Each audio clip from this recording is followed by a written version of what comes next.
Hello everyone. Today we are going to be studying about linear search and binary search.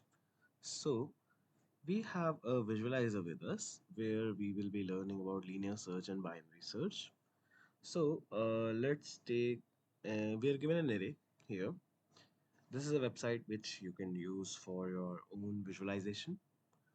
Here, you can see an array is given in a sorted format. What is a sorted format?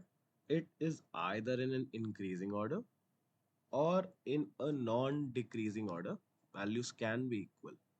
Okay, let's say I want to search 414 here. I will apply linear search.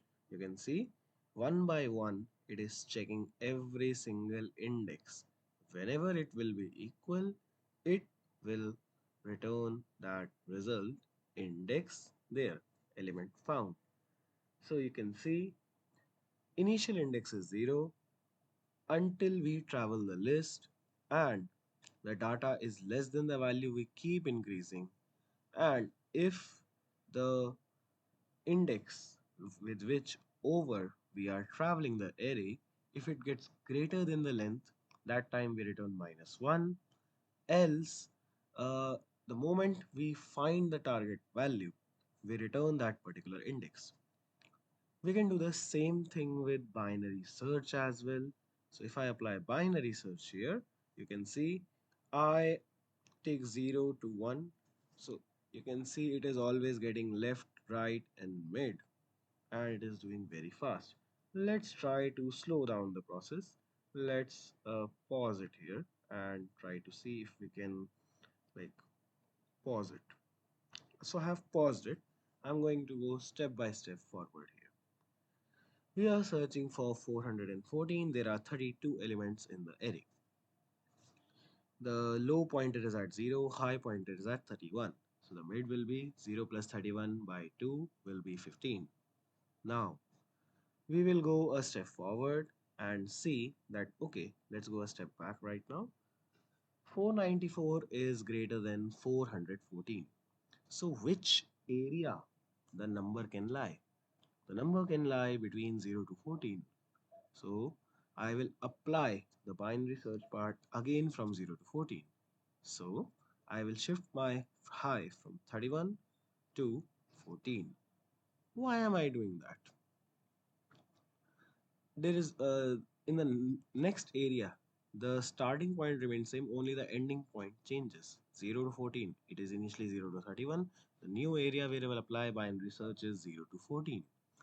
Hence, what we will do? We will do high is equal to mid minus 1. Reapply the binary search. Binary search will give 7 as a mid and the value is 292. 292 is actually less than 414. That means that answer lies in the right side.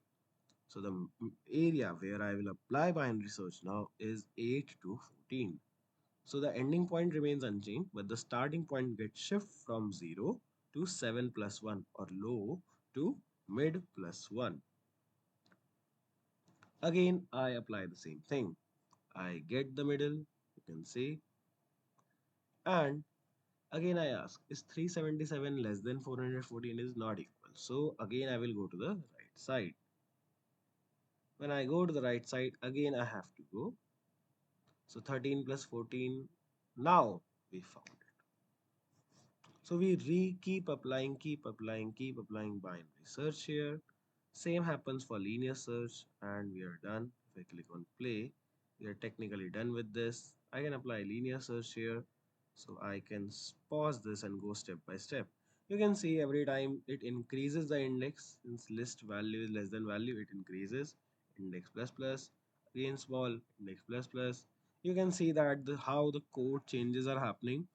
That also you can see. One by one it is checking, one by one it is checking. The moment the value is equal, the first loop index is less than length data and value is not less than the value. Like the given list value is not less than the target value I'm searching. So the first condition won't work. Second condition, index is not greater than list dot data. That is not the case. Or list dot data not equal to value. That is also not the case. So we return that particular index now. Both the conditions don't work. We return the index and we have found the element. That's it for this particular video. Take care. Bye bye. See you guys in the next video.